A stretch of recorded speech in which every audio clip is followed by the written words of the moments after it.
Bilasizlar, yaqinda O'zbekiston bo'yicha 11 mingta ayol qiz mana shu asal naborimizni tekinga podarkaga olishdi va juda ko'p yangi hamkorlarimiz qanaqa shu sovg'ani olsak bo'ladi deb qiziqishgan edi. Endi sizlar uchun ham kompaniyamiz bu sovg'alardan qo'yib berdi.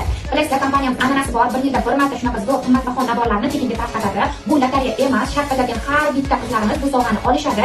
Shartlarini sizlarga tushuntirib o'taman. Siz shaxsiy 115 balldan zakaz qilasiz. 16-katalogdan 6-kataloggacha shaxsiy 115 ball qilasiz. Jamoaviy emas, shaxsiy va unda 100 balli atir, krem, shampun xohlagan narsa bo'ladi, lekin ichida 15 ballik mahsulot albatta sog'lomlashtirish batlarimiz, choylarimiz, kokteyllarimizdan iborat bo'lishi shart. Mana shunday qilib shartni bajargan har bitta qizlarimiz premium idishlarimizni tekinga olasizlar. Bilasizlar, deb bo'lsanglar, ya'ni 100 balldan oshib zakaz o'tgan har bitta qizimizga zo'r imkoniyat. Hozir bunda bitta 100 ball bilan siz oylikka chiqasiz, bitta 70% skidkaga ega bo'lasiz, net maslahatchi bo'lasiz, ya'ni kompaniyamiz tomonidan sizga hamkor biriktirib beriladi. Undan tashqari siz hozirda kompaniyamiz tomonidan qo'yilgan eng katta aksiyamiz Drive aksiyasi qatnashchisiga aylanasiz. Unda ham zo'r sovg'alar qo'yilgan va premium naborlarimizni tekinga olasiz.